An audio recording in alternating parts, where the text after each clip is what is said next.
awkward. I always feel awkward showing my face, but here it is. This is what I look like. And we are going to go over chapter 2, which is first declension nouns. And I will explain what those words mean. As always, in the description, I will link to a document that has free video lectures, student PowerPoint slides, practice exercises, vocabulary, all provided by Merkel and Plummer for free. And if I go too fast, press pause, go back. If I go too slow, speed it up and watch at 2 times the speed. I want to start out this video with a review of the last session's vocabulary, which we have not ever done. So if you're only watching my videos, this is the first time you will have heard them. All right, the first word is agape. We add the article at the end. So this is agape, he, which means love.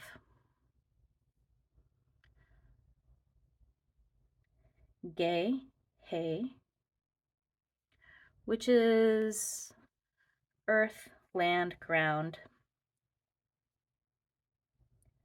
Zoe, he, which is life.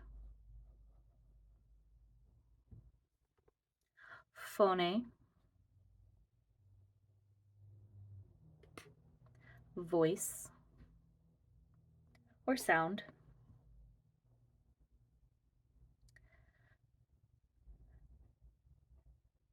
Aletheia, he.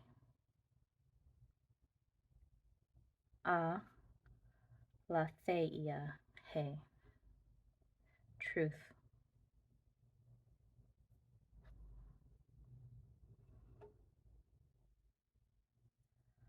Hamartia. Hamartia. He. Sin.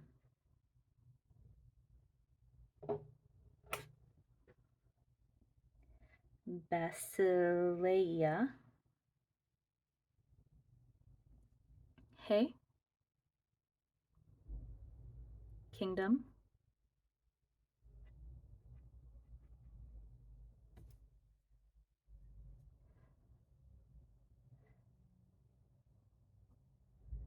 Doxa, he.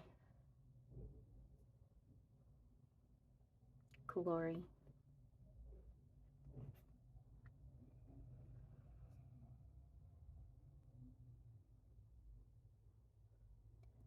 Ecclesia, he. Congregation, assembly, church.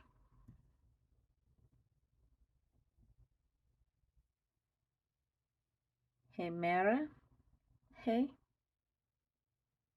Day.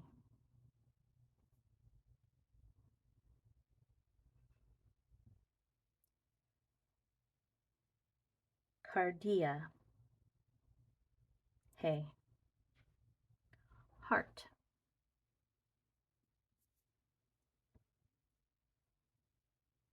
Day and but now can mean any of those. Kai and even also. Men.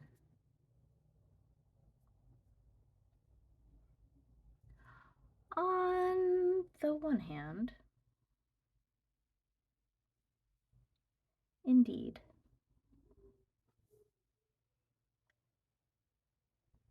Ho. He. To. The. So this is all the articles here, all of these. He's.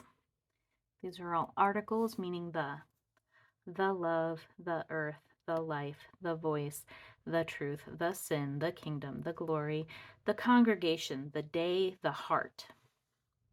The first thing we're going to remember is that there are 4 cases: nominative, genitive, dative, accusative,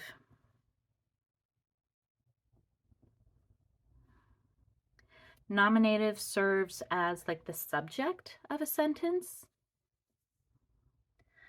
Genitive is usually possessive, so of whatever noun, it's possessive. The indirect object, if you don't know what an indirect object is, you can go to maybe Khan Academy and refresh your memory. Indirect object, and then this one is direct object. So we say the ball was given to him, or the ball was given a name. It was a direct object. Indirect object requires like preposition. All right, so not only are these the 4 cases, we also have plural and singular. Or maybe we should have said singular and plural. It doesn't matter. Let's go over what that looks like. So the word paradigm is a nice, scary word that evil professors came up with to scare everyone. It just means pattern. So we're learning the first declension. Declension, another evil word people came up with to scare students.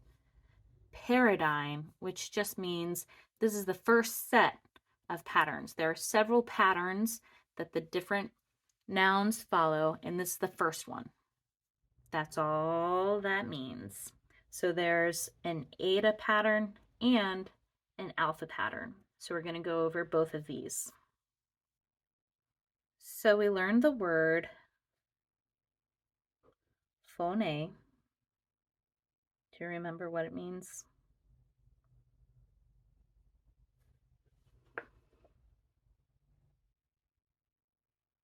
Hey, phone means the voice.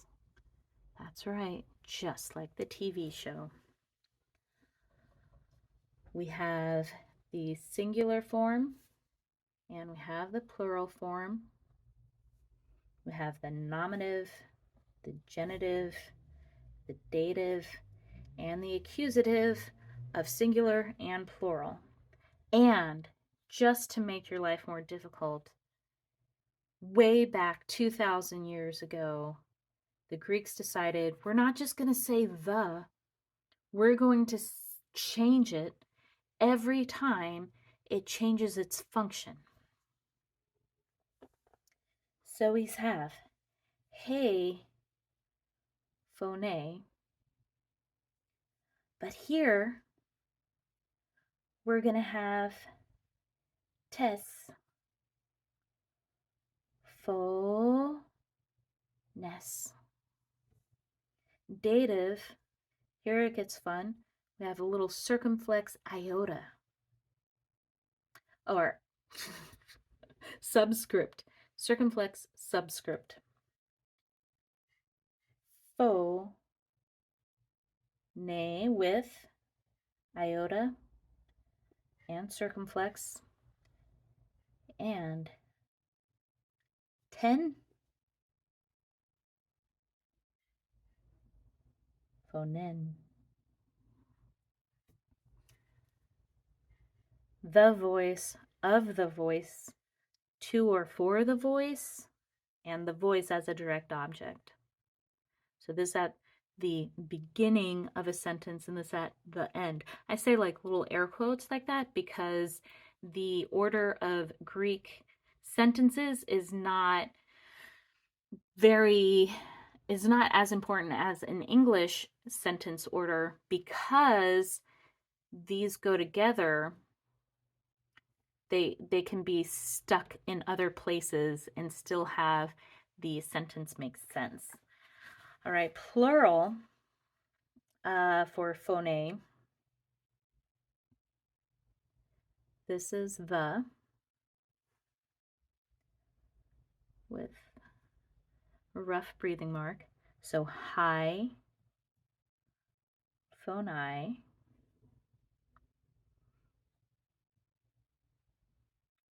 tone, phonon,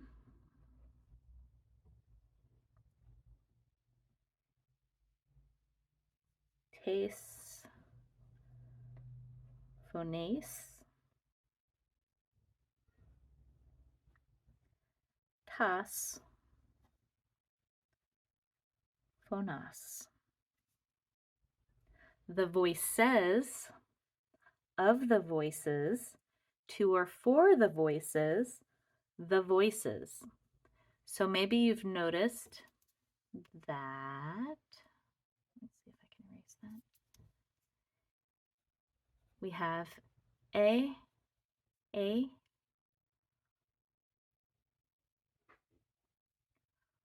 ace, ace, a, ain, I, own, ice, ass. And this is the pattern. This is the eta pattern. You see why it's called the eta pattern is that this word ends in an eta. So the eta pattern is a, eta,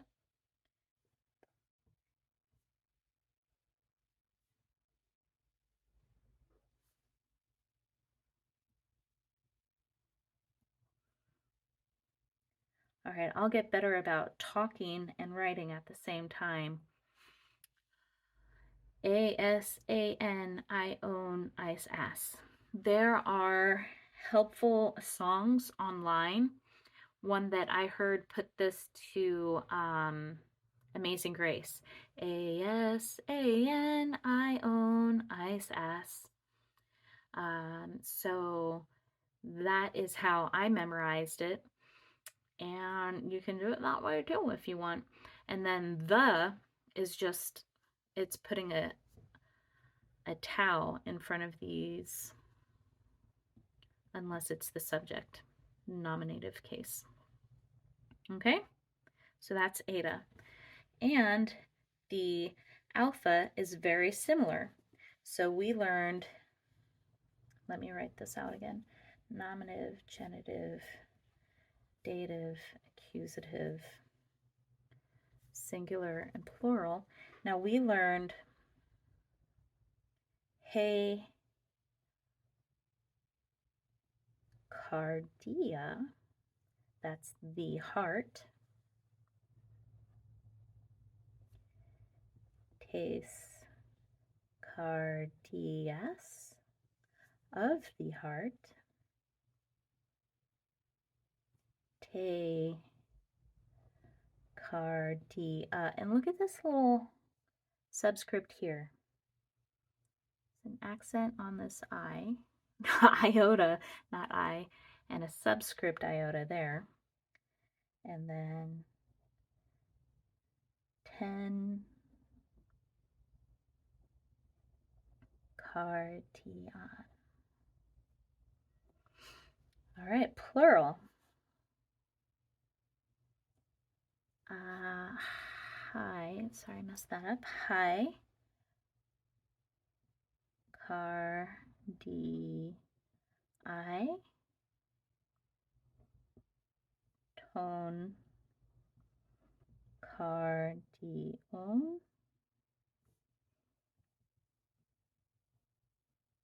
tes, cardiace, and tas, cardias. All right, so the alpha pattern, this letter or word ends in alpha.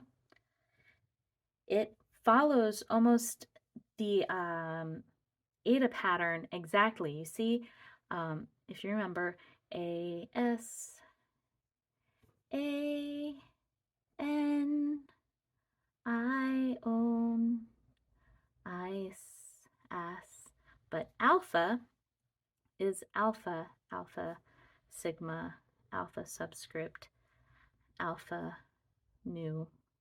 And then this part, notice these exact same.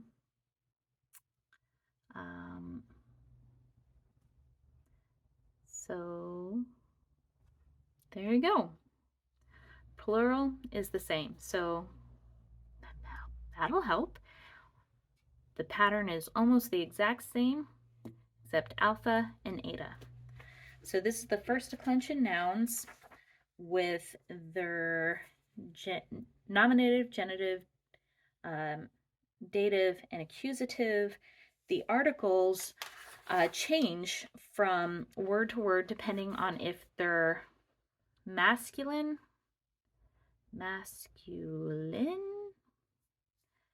feminine, or neutered. Fun fact, my first Greek test, I called them male and female, and my professor was like, no, masculine and feminine. I was like, oh, oops, my bad. So you'll see that feminine is what we've been working on. Those are the heys. Hey, feminine.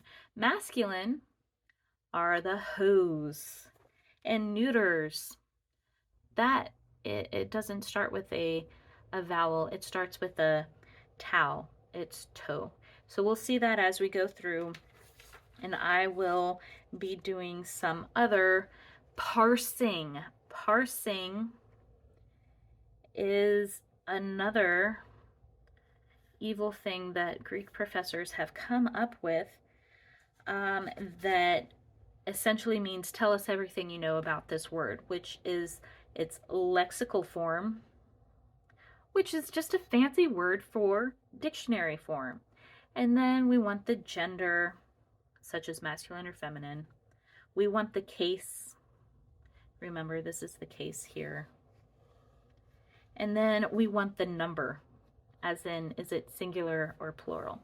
So parsing means tell us everything you know about this word, quick. Okay, here's the word. What do we know about this? Well, we know that the lexical form is cardia. We know the gender is feminine. We know the case is, well, let's look. Cardia with a subscript, that's dative. And the number is singular. Okay, so that's parsing. And the more you do it, the easier it gets. And it's really important to be able to do that with every word you encounter. Not exactly fun, but very, very helpful. So the translation then would, of this though, I guess we can say like that's the final piece here is translation. And this part always gets me points marked off, because after the translation I'm like, oh, that means the heart. But no, we're talking about this, the translation of this. We want to be able to say that means to or for the heart. So what I usually do, because I keep making the same mistake over and over again, I'll translate this first and then go back and fill in the lexical form, because otherwise I accidentally do the translation of the lexical form, which is not really that helpful when we're trying to figure out what this word means. So that is eta and alpha feminine first declension nouns.